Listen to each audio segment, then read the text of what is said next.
나누실 말씀 여호수아 4장 15절에서 24절까지 말씀이 되겠습니다. 여호수아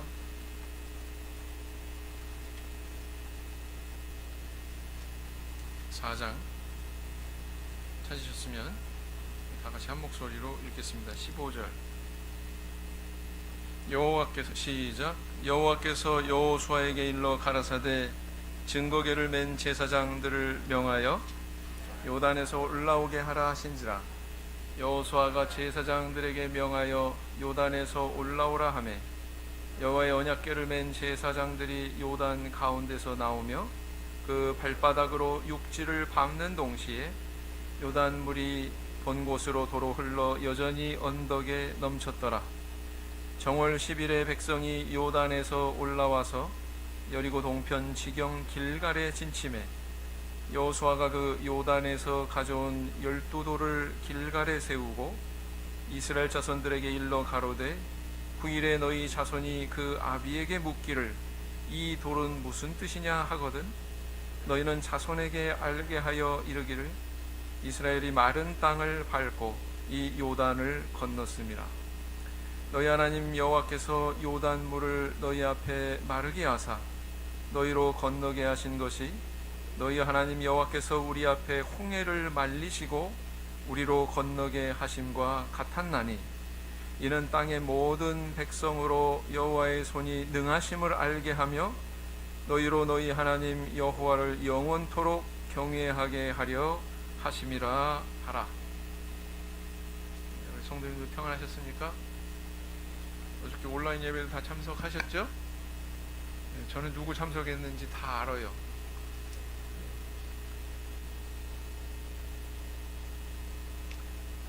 사람들은 삶 속에서 어떤 사건이나 또 어떤 일을 기념하곤 하지요.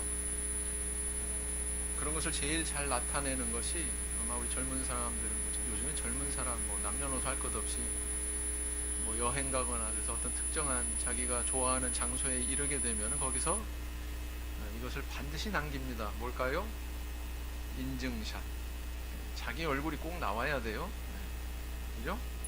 그래서 일부는 그 장소의 어떤 풍광을 담은 그런 부분과 내 얼굴이 거기에 들어가 있는 그런 인증샷을 항상 남기죠. 나르시시즘이 심한 사람은 특징이 뭔 줄 아세요? 자기 애가 큰 사람은 풍경은 별로 안 나와. 맨 보면 자기 얼굴만 나와. 어디 가서 인증샷 찍어도 다 자기 얼굴만 나와. 별로 그 주변에 배경되는 그런 풍광은 발견할 수 없고 나르시시즘이 심한 사람입니다.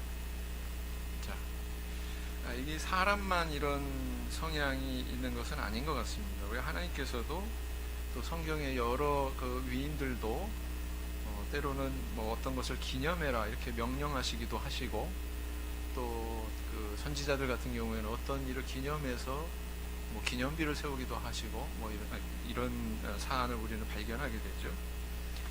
그래서 이것이 우리가 가지고 있는 그런 성향만은 아니구나 라는 것을 알 수가 있습니다. 그래서 출애굽의 은혜를 기념토록 우리 하나님께서 절기를 지정하시기도 하셨죠. 출애굽을 기념하는 절기가 뭐였습니까? 6월절이죠. 6월절. 그래서 너희들은 이것을 영원토록 기념하고 기억해라 이렇게 명령하시기도 하셨고, 야곱이 밧다나람으로 가는 길에 꿈속에 나타나신 하나님을 기념해서 돌기둥을 세우기도 했습니다. 그런가 하면 또 사무엘 선지자는 블레셋과의 전투에서 승리해서 그리고 또 잃었던 모든 지경까지 땅까지도 다시 다 되찾게 되는 그런 전과를 획득하게 되죠. 근데 그것으로 끝난 게 아니라 그 일을 기념하기 위해서 돌을 세우고 그곳 지명을 에벤에셀 이렇게 또 부르기도 합니다. 그래서 어떤 기념하려고 하는 이런 성향이 새로운 지명을 만들어내기도 하죠.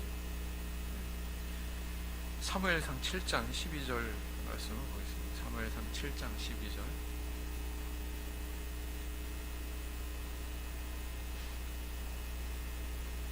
사무엘상 7장 12절 같이 읽겠습니다. 시작. 사무엘이 돌을 취하여 미스바와 센 사이에 세워 가로되 여호와께서 여기까지 우리를 도우셨다 하고 그 이름을 에베네셀이라 하니라.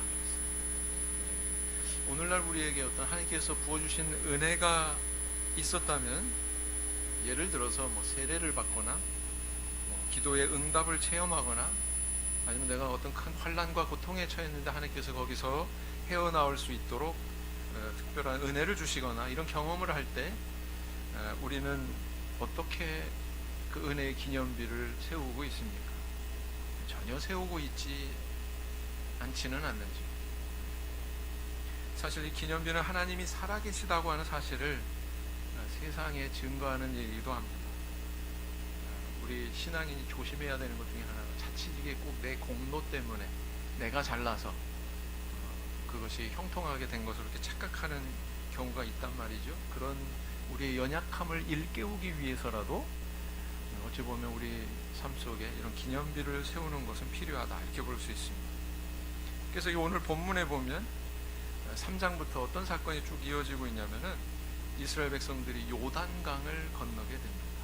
근데 배 타고 건넌 게 아니죠. 비행기 타고 건넌 게 아닙니다. 어떻게 건넜어요? 마치 홍해를 마른 땅처럼 건넌 것처럼 요단강을, 또 하나님께서 그 강이 무더기처럼 이렇게 서게 하셔가지고 마른 땅으로 건너게 하셨다는 것입니다. 그래서 바로 이 사건을 기념해서 길갈에다가 돌기둥을 세우도록 그렇게 명령하고 계셨다는 것입니다. 도대체 이 기념비를 세우는 의미는 무엇인지, 하나님께서 도대체 무엇을 목적으로 이런 명령을 세우고 계실까요? 또 그것은 우리에게 어떤 교훈을 주고 있을까요? 오늘은 이 길갈의 기념비를 세운 이 사건을 한번 조명해보고 함께 은혜를 나눠보고자 합니다. 자, 시내 광야에 40년 동안 생활을 했던 이스라엘 백성들이 가나안 땅을 들어가는 방법에는 두 가지가 있었습니다. 하나는 뭐냐면은 가나안 땅의 최남단, 그곳이 어디냐면 가데스 바네아라고 하는 지명입니다. 가데스 바네아. 그러니까 이스라엘 땅 그 지도를 보면은요, 맨 위에 뭐가 있냐면 단이 있습니다. 맨 밑에는 뭐가 있냐면 가데스 바네아가 있습니다. 그래서 성경에 가끔 나오는 게 단에서 부엘세바까지, 부엘세바도 최남단이거든요. 단에서 가데스 바네아 이렇게 기록하고 있는 것은 뭐냐면 이게 최남단이라는 뜻입니다. 바로 가데스 바네아를 통과해서 육로로 들어가는 지름길이 있었습니다. 또 다른 하나는 뭐냐면은 요단 동쪽을 통해서 요단강을 건너 여리고성을 경유해가지고 가나안 땅에 들어가는 방법이 있었습니다. 요단강은요, 협곡이라고 그랬죠. 어저께 밤에 제가 설교할 때 말씀드렸습니다. 협곡이에요. 그래서 깎아지른 듯이 가파릅니다. 그러니까 아무 곳에서나 요단강을 건널 수 있는 건 아니었다. 건널 수 있는 곳은 바로 여리고성과 같은 그런 좀 평평한 지대를 통해서만 건널 수 있었다는 거예요. 아무튼 이 요단 동쪽에서 요단강을 건너서 가나안 서쪽 땅으로 들어가는 우회길이 있었습니다. 우회하는 길이 있었어요. 자, 지름길이 있었고, 그 다음 우회로가 있었어요. 자, 그런데 하나님께서는 가데스 바네아에서 들어가는 지름길을 놓아두시고 어디로 인도하셨어요? 요단 동쪽을 경유해서 요단강을 건너는 그런 거추장스러운 과정을 통해 서쪽 땅, 가나안 땅에 들어가게 하셨다라는 것입니다. 사실 이건 우연이 아니에요. 하나님께서 이미 그 계획을 오래전에 가지고 계셨습니다. 요단강을 통해서 건너서 그 땅에 들어가게 해야지 하는 그 계획을 하나님은 이미 오래전에 가지고 계셨다는 거예요. 민수기를 보겠습니다. 민수기 33장 51절. 민수기 33장 51절.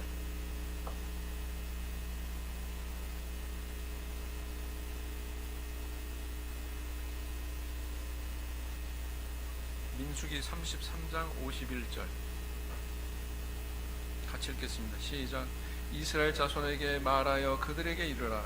너희가 요단을 건너 가나안 땅에 들어가거든 그랬어요.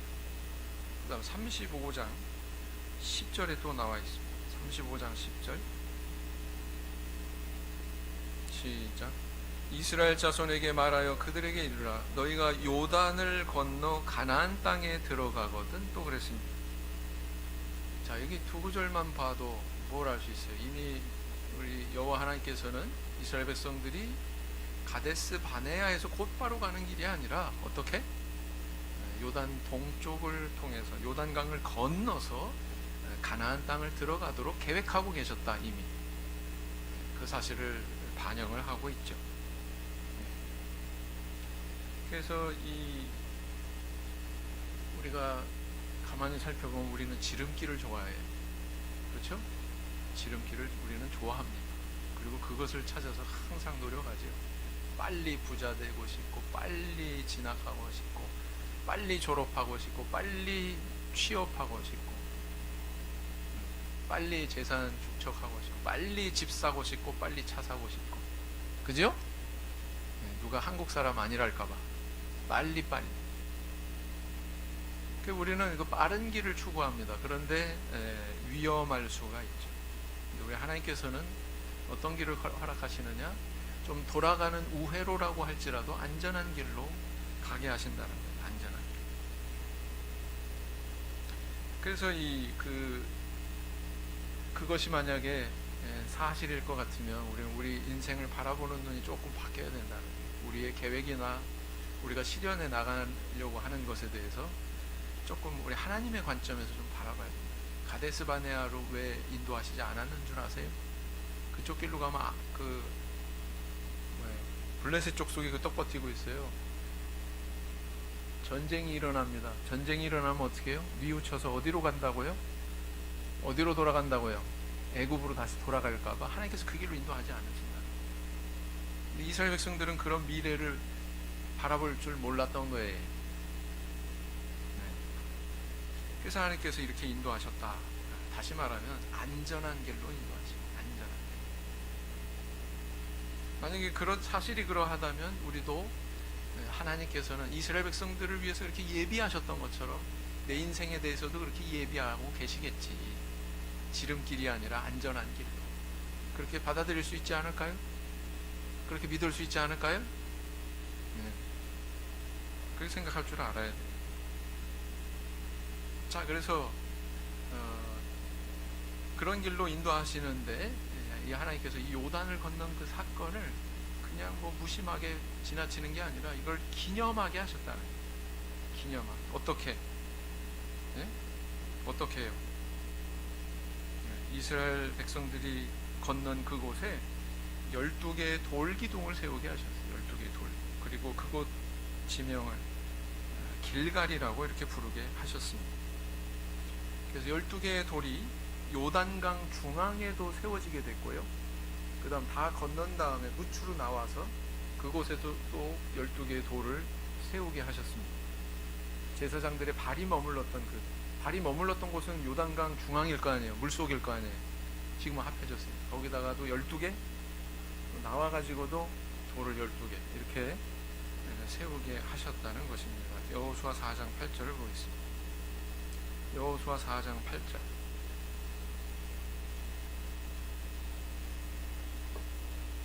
같이 읽겠습니다. 4장 8절 시작.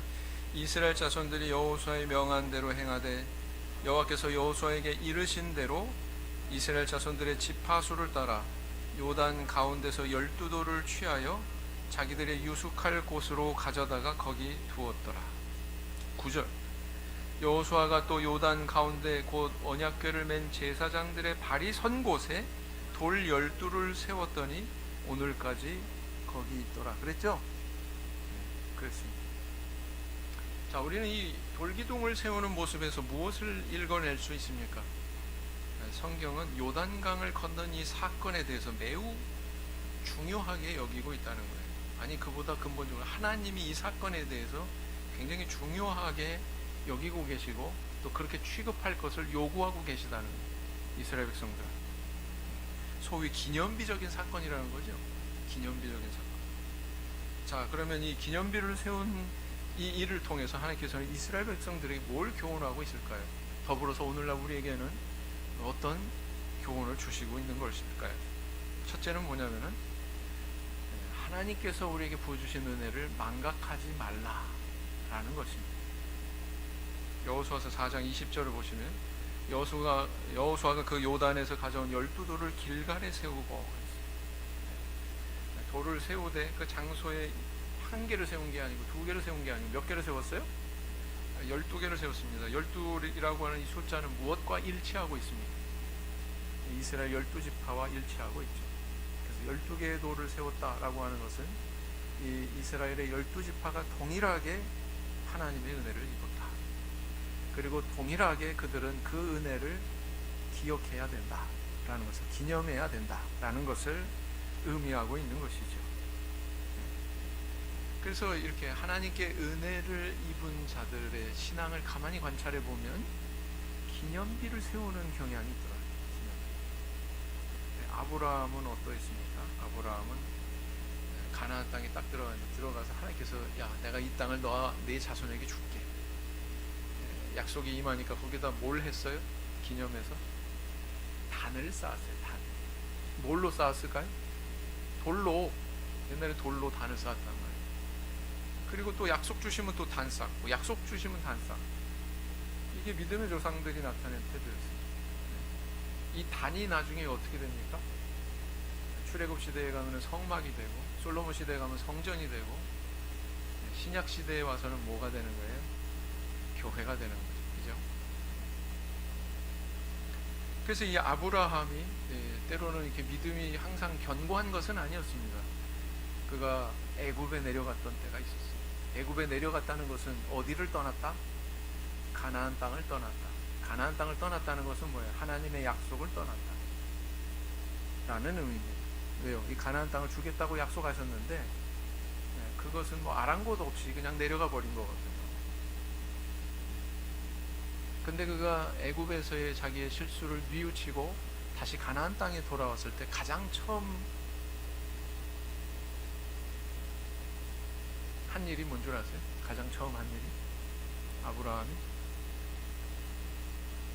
애굽에서 이제 아내를 잃을 뻔했잖아요. 바로에게 빼앗길 뻔했잖아요.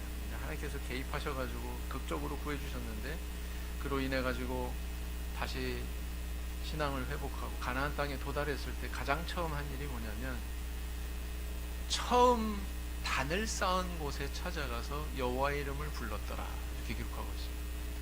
처음 단을 쌓은 곳, 하나님께서 이 가나안 땅에 약속을 주셨고 그 약속을 자기가 붙드는 그런 기념의 의미로 쌓았던 그 단에 찾아가서 여호와의 이름을 불렀다. 다시 말하면 하나님께 예배드렸다, 이렇게 기록하고 있다는 것입니다. 자, 그래서 아브라함도 단을 쌓은 것이 바로 그에게 기념비였구나, 기념비를 세우는 신앙이었구나 라는 것을 알 수가 있습니다. 그런가 하면 이삭은 어때요? 이삭은 어떤 신앙을 가지고 있었습니까? 그의 신앙을 대변하는 한 사건이 있죠. 우물을 양보했던 그 사건. 근데 우물을 양보하는 것을 우리는 아마 여태까지 그렇게만 배웠는지 모르겠습니다. 참 양보심이 좋다. 신앙인은 이렇게 양보심이 좋아야 돼. 물론 그런 의미도 있습니다. 그러나 이 본문의 내용을 가만히 관찰해 보면 그 우물을 빼앗기면 또 다른 곳으로 옮겨서 또 우물을 파고, 또 빼앗기면 또 다른 곳으로 옮겨서 또 우물을 파고 할 때에 그 우물의 명칭을 아버지가 불렀던 이름으로 불렀다, 이렇게 기록하고 있습니다. 다시 말하면 아버지 아브라함이 전전했던 그 장소를 이삭은 다시 또 전전했던 거예요. 그 장소를 아버지가 팠던 우물, 그래서 메꿔졌지만 다시 또 그것을 발굴하고 그 우물을 다시 사용하고, 그러니까 똑같은 이름으로 불렀다고 이렇게 기록하고 있는 거예요. 이삭에게는 뭐가 기념비예요? 우물을 파는 그것이 이 사람의 신앙을 대변하고 그가 하나님께 은혜 받은 것을 표로 삼는 기념비였어요. 그 우물이. 그런가 하면은 또 밧단 아람으로 형을 피해서 피난길을 갔던 야곱에게는 밤중에 잠자다가 하나님께서 보여주신 그 환상을 보고서는 거기다 뭘 세워요? 돌기둥을 세우죠. 그게 그 사람한테 기념이었어요. 그래서 이게 어떤 역할을 했냐면은, 내가 신앙이 좀 시들해지고 뭔가 멀어지고 이럴 때에 그것만 쳐다보면 다시 회복이 되는 거예요. 마치 부부간의 그 결혼 앨범처럼 뭔가 이제 부부 싸움도 하고 말다툼도 하고 그러다가 이제 결혼 앨범 이렇게 보면은 다시 또 그 처음에 그 사랑하는 마음이 다시 회복이 되고 관계가 다시 또 개선이 되고 뭐 그렇잖아요? 하나도 대답을 안 하죠. 결혼 앨범을 찢어버렸나?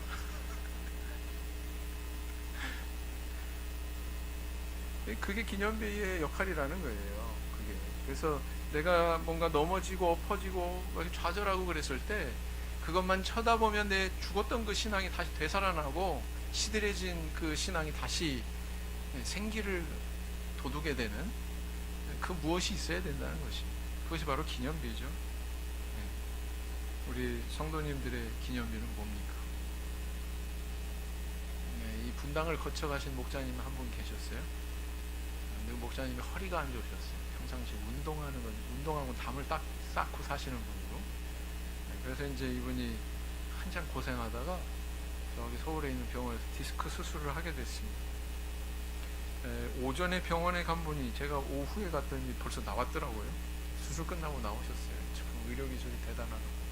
근데 저한테 뭘 보여주는 거예요. 의사가 나한테 이런 걸 선물로 줬다.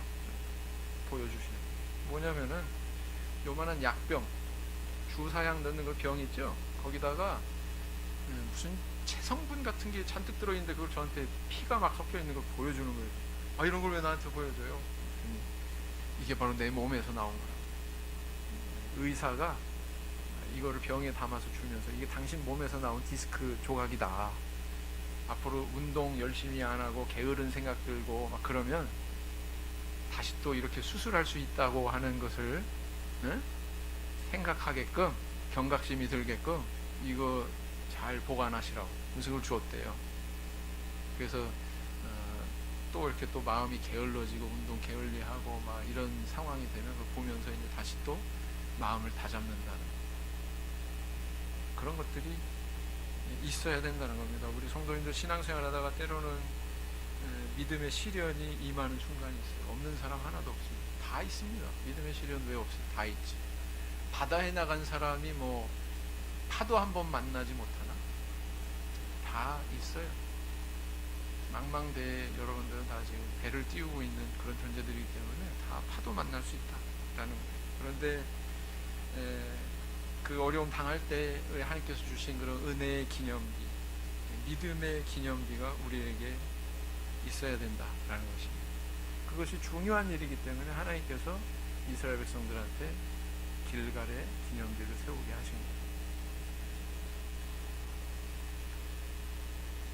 그래서 부디 이 은혜의 기념비를 끌어안고 다시 일어서실 수 있는, 오뚜기 같이 다시 설 줄 아는 우리 그런 믿음의 분당교회 우리 성도님들 다 되시기를 바랍니다. 잠언 24장 16절. 잠언 24장 16절.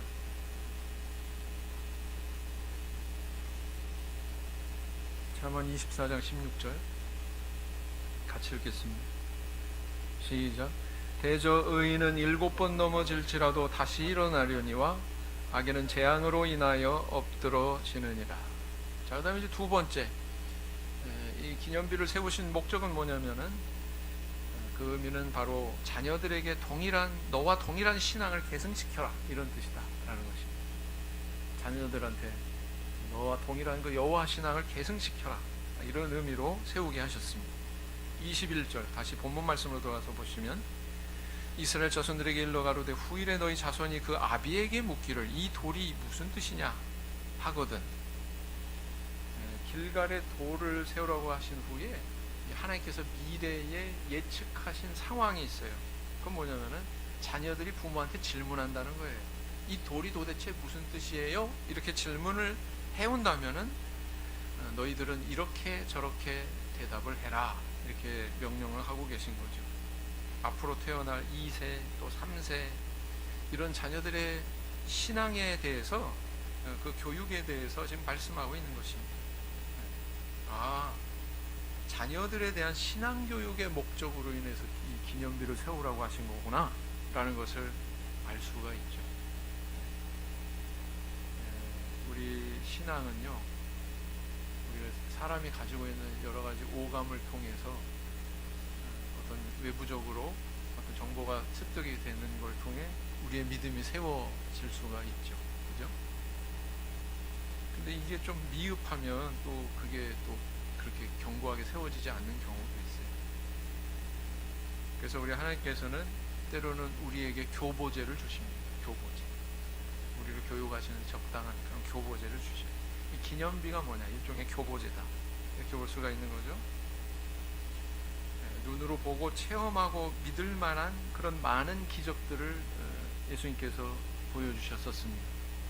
물론 또 그런 말씀도 하셨어요. 보지 못하고 믿는 자는 더 복되도다. 그런데요, 예수님이 부활하신 다음에 제자들한테 여러 차례 나타나셨는데 첫 번째 나타나실 때 예수님께서 부활하신 몸을 보여주셨고, 그 다음 두 번째 또 나타나셨는데 그때 목적은 뭐였냐면 한 개인한테 집중이 돼 있었어요. 뭐냐면은 도마.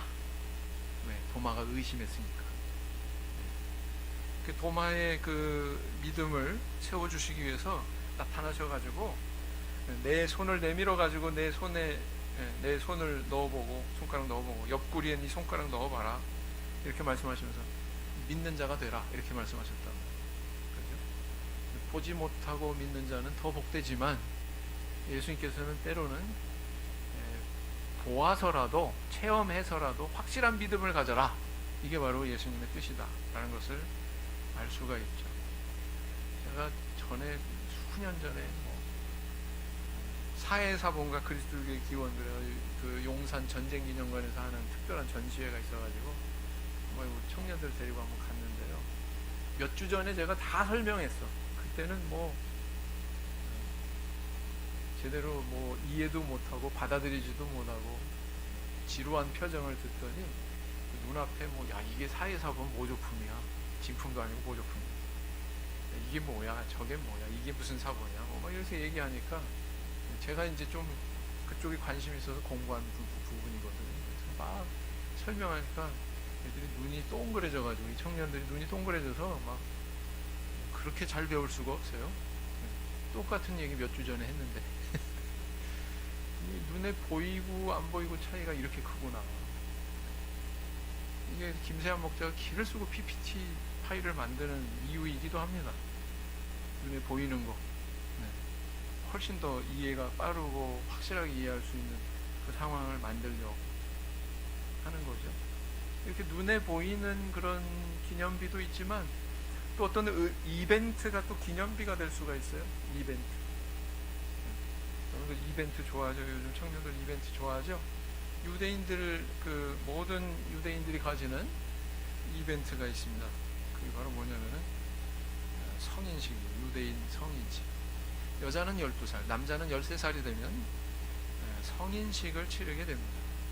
유대인 성인식은 말하자면 율법적인 차원에서 성인이 된다는 뜻이에요. 우리나라 같이 이렇게 20세가 됐을 때 성인식하는 그런 개념이 아니라 유대의 그 율법을 지켜야 되는 한 인격체로서 독립된 인격체로서 세워지게 되는 나이가 바로 이때다.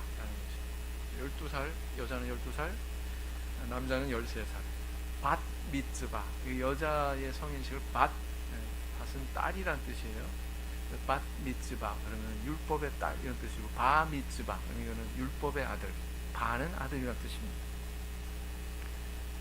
그래서 이제 이 성인식을 하기 전에 1년 전부터 준비를 합니다. 어떻게 하냐면은 그 대상이 되는 사람이 모세오경 중에서 한 가지를 선택하게 합니다. 그래서 그걸 1년 동안 설교 준비를 해요. 그래서 성인식 당일날 모든 일가 친척이 다 모인 그 앞에서 자기가 이제 율법을 강론하는 그런 자리를 마련하게 됩니다. 이 성인식은 통곡의 벽 앞에서 이루어지기도 하지요. 자, 그런데 이렇게 일가 친척들이 다 모여가지고 축하해주고 선물도 주고 시계도 주고 이것도 주고 그러면서 그 축하를 하는데 정말 그 큰 것은 뭐냐면은 현찰을 줘요. 현찰. 뭐니 해도 뭐가 좋아요? 시계고 다른 선물보다 현찰을 주는데 이거는 푼돈 정도가 아닙니다. 어마어마하게 줍니다. 몇 천만 원 정도 아니면 그 이상 되는 것도 준다고 그래요. 12살짜리, 13살짜리 애를 위해서. 그러면 이 아이는 그것을 저축하거나 뭐 펀드 상품을 사놓거나 이래가지고 자기가 대학 갈 때까지 또는 결혼할 때까지 그걸 묵혀놓습니다. 그럼 나중에 굉장히 거금이 되는 거예요. 그래서 그걸로 대학 진학하기도 하고 아니면 결혼하기도 하고, 그래도 남으면 뭘 하느냐? 세계 여행을 시킵니다. 세계 여행을 합니다. 안목이 넓어지는 거죠. 상교육이 되는 거죠. 그래서 이게 굉장히 중요한 이벤트예요. 유대인들에게 있어서. 그래서 이런 그 이벤트를 통해서 정체성이 확실해지는 거예요. 나는 율법의 아들이야. 나는 율법의 딸이야. 나는 유대인이야. 나는 하나님의 선민이야. 이게 굉장히 깊어지는 거예요. 이게. 그리고 일가 친척이 언제 그렇게 많이 모이겠어요. 일생 동안. 그러면서 나 한 사람을 위해서 축하해주고 관심 보여주고, 이게 굉장히 그 중요한 거구나 라는 걸 스스로 알게 되는 거죠. 과거에 우리 참회수교회에서 세례식이 그렇게 이렇게 성대하게 중요하게 그렇게 치러지지 않았습니다. 언제 세례 받으셨어요? 뒷머리 극적 어느 교회 제가 한번 전화해 볼게요. 거기서 받았는데요. 거기 전화해 보면 뭐 교무가 교적부 찾아가지고 뒤적뒤적거리고 누렇게 그냥 빛바랜 저 교적부 장부 가져다가 해가지고 간신히 날짜 알려주고 막 그랬다고요. 세례 날짜를 몰라. 자기 생일을 몰라. 네? 성령 언제 받았어요? 몰라. 그랬단 말이에요. 근데 최근에는 어떻습니까? 어떻게 보면 우리 교회에서 세례에 대해서 가장 중요하게 여기고 강조하는 교회가 참회수교회입니다. 그죠? 이거는 뭐 결혼식과도 같고, 주님과 하는 결혼식과도 같고, 아니면은 뭐예요? 뭐 입학식과도 같고, 어찌 보면. 근데 이거 소홀히 할 수 없잖아요. 생일날과도 같고, 영적인 생일. 소홀히 할 수 없잖아요. 이렇게 해서는 안 되겠다. 그래서 목사님들이 이제 다 이구동성으로 우리가 소중히 여기는 만큼 우리도 성대하게 하자. 그렇게 하기 시작한 거예요. 불과 몇 년 안 돼요. 2000년 초반 초반 이후지. 2010년 이쪽 저쪽. 그래서 세례식 때 꽃다발도 줘, 케이크도 만들어서 특별히 또 기념해, 선물도 전달해. 제 기억으로 구길의 자매님 세례식 때 제가 1부, 2부, 3부까지 했어요. 1부 어디죠? 관악산자라 거기 산막천에서 1부, 낙지볶음밥집에서 2부, 교회 와서 3부, 선물도 주고 막 기념 촬영도 하고 동영상까지 만들어줬잖아요. 그죠? 그렇게 해야지, 그쯤 해야지 이벤트지. 그쯤 해야지 기념이 되지. 그렇지 않습니까? 이게 중요하다. 우리 가정에서도 중요하다는 거예요. 교회에서 챙기는 이벤트도 있지만 가정에서도 중요한 거예요. 제가 가는 교회에서는 항상 성령 받으면은 먼저 부임했었던 교회에서는 부모님들이 한턱을 내야 돼. 턱이 몇 개인지 모르지만 한턱을 내야 돼, 안식에. 네.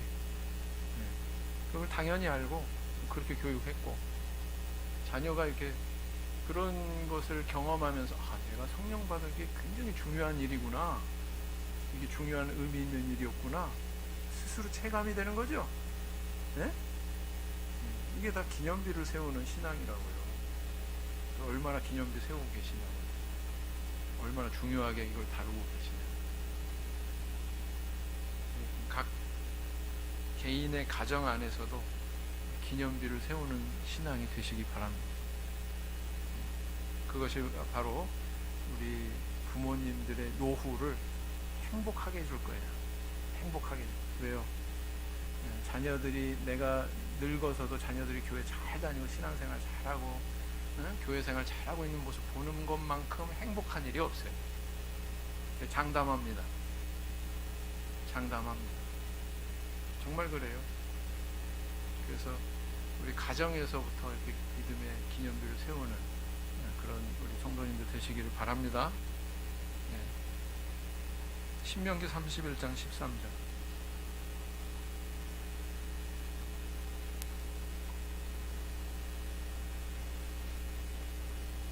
신명기 31장 13절. 신명기 31장 13절 같이 읽겠습니다. 시작. 또 너희가 요단을 건너가서 얻을 땅에 거할 동안에 이 말씀을 알지 못하는 그들의 자녀로 듣고 내 하나님 여호와 경외하기를 배우게 할지니라. 세 번째, 또 뭘 우리에게 교훈하고 있느냐? 이 기념비를 세우는 신앙을 통해서 불신자들에게 전도하는 근거를 삼아라 라는 의미입니다. 이 길갈의 기념비를 세우는 것은 본인의 신앙을 세우고 자녀들의 그 신앙의 계승이 이루어지고 하는 것뿐만 아니라 하나님을 믿지 않는 다른 이방인들이 하나님의 존재를 인정하고 그 신앙으로 들어오게 만드는, 전도하게 하는 그런 근거가 될 수 있기 때문에 이렇게 명령하신 것이다 라는 것입니다. 여호수아 4장 24절을 다시 보시면 이는 땅의 모든 백성으로 여호와의 손이 능하심을 알게 하며 너희로 너희 하나님 여호와를 영원토록 경외하게 하려 하심이라 하라. 전반부에 보시면 이는 땅의 모든 백성으로 여호와의 손이 능하심을 알게 하며 그랬어요. 뭘 보고? 길갈에 세워진 기념비를 보고 여호와의 능하심을 인정하게 해라 라는 것입니다. 그걸 위해서 이걸 세우라고 그러십니다.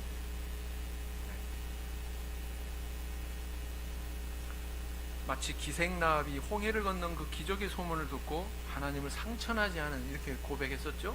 그리고 신앙 안으로 들어왔잖아요. 결국은 선민의 대열에 그녀가 들어오게 되지 않습니까? 그런 역사를 겨냥해서 길갈의 기념비를 세워라. 그런 역사를 우리 하나님 기대하신다는 거예요. 그래서요, 이거 오늘 뭘 의미합니까? 내가 하나님 앞에 신앙생활 잘하면 그건 내가 하나님 앞에 복받고 그 믿음이 기업되고 하는 것뿐만 아니라 우리 자녀들의 또 믿음이 탄탄하게 잘 쓰는 것뿐만 아니라 나아가서 다른 불신자들에게까지 영향을 미친다는 거예요. 그들도 하나님의 존재를 인정하고 신앙의 길로 들어설 수 있도록 영향을 미친다는 거예요. 그래서 사실 그런 차원에서 보면 우리가 우리 개인의 신앙생활을 잘하는 것은 결과적으로 우리가 전도하는 것과 동일한 것입니다. 내 신앙생활 잘하는 것이 나 혼자로 끝나는 게 아니에요. 그것은 다른 사람과 관계를 맺으면서 우리가 살아갈 때 세상 사람들에게 영향력을 미친다는 거예요. 영향을 미친다는 거예요. 그래서 그런 미래를 겨냥해서 우리 하나님께서 이렇게 기념비를 세워라 이렇게 명령하신 것이다. 최근에 전도가 된 아주 미담이죠. 좋은 아름다운 그런 사례가 있는데 뭐냐면은 우리 참여수교회는 국제적인 교회이기 때문에 그렇잖아요. 전 세계 63개국에 60여만 명이 있는 전 세계의 국제적인 교회이기 때문에 국제적인 교류가 많습니다. 코로나 때문에 지금 잠깐 멈칫하고 있지만 아주 제가 그 정보출판 이사로 있는 동안에 매해 3팀이 왔어요. 3팀. 안내하고 다니면 차라리 내가 영은회를 3번을 뛰지. 근데요, 이분들이 왔을 때 항상 그 고속버스로 이렇게 안내해주는 기사님이 계셨어요. 또 그뿐만 아니라 또 이 국내에서 또 나가는 경우도 있잖아요. 교회 방문으로 말레이시아 가거나 대만 가거나 그럴 때도 꼭 이분을 통해서 공항까지 가는 교통편을 의뢰를 했습니다. 고3 수련회 역시 마찬가지. 그 다음에 성지순례도 마찬가지. 꼭 이분한테 전화해서 우리 모시에 출발해가지고 공항까지 가는데 좀 이렇게 하루 수고해 주세요. 수고비는 얼마 드리겠습니다. 항상 이분을 통해서 했어요.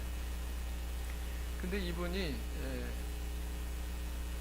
그렇게 운전하고 돌아다니시면서 우리 교회의 이런 서로 교제하는 문화를 이제 관찰하게 됐어요. 접하게 됐어요. 이분은 그 밤에도 여관에 가서 자는 게 아니라 우리 교회 방문단이 오면 그 방문단과 같이 교회 똑같이 돌아서 교회 안에서 잤어요.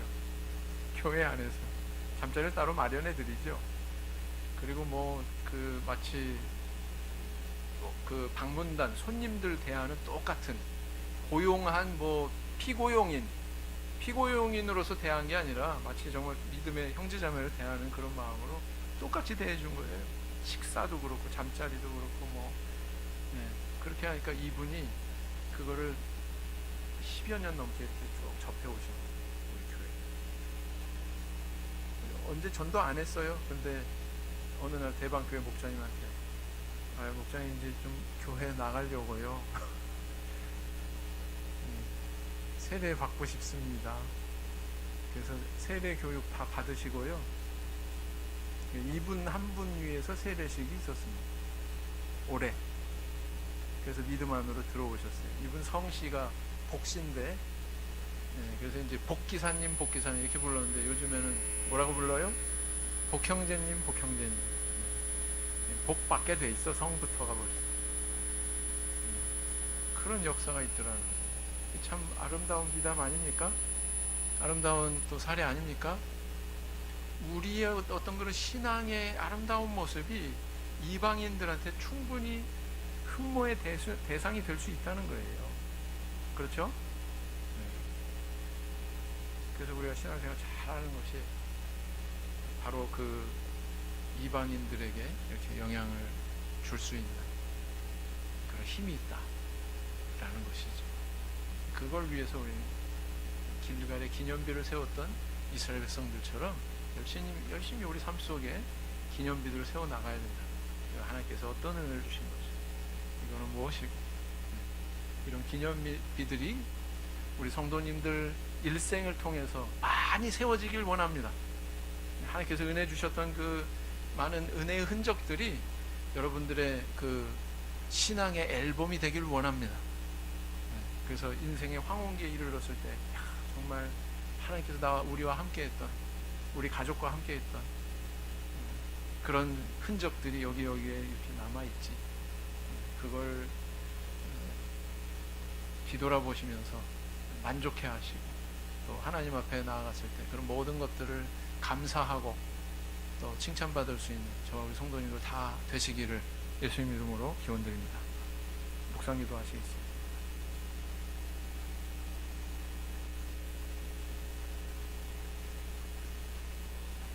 아멘.